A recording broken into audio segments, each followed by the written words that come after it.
Well, as you know, as we've stressed all along with NAP5, it's the methodology stresses it.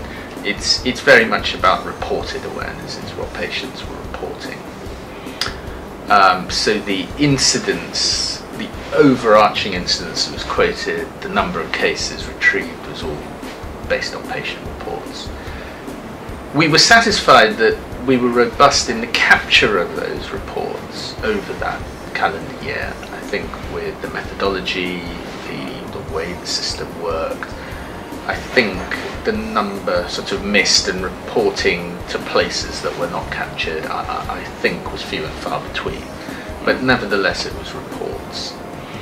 But then within that, if we're talking about incidences, even that methodology was robust enough to dissect out the different incidences, particularly relating to the use of neuromuscular blockade.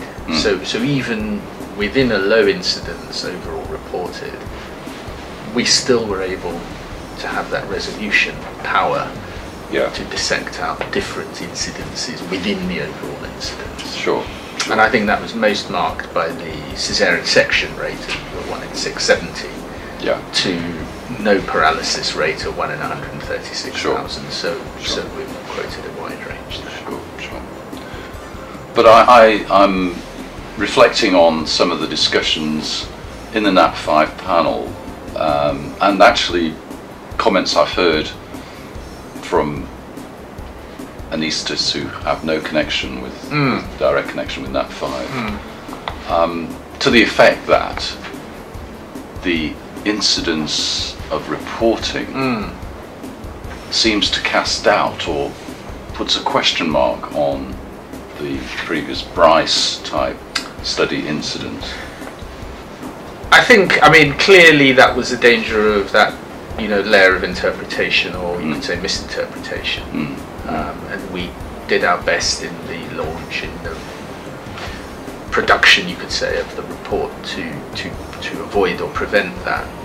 What it should have done is clearly stimulated further research for very large-scale studies doing the alternative method, which is a very large-scale Bryce methodology. And in fact, it is there are two recommendations within the report.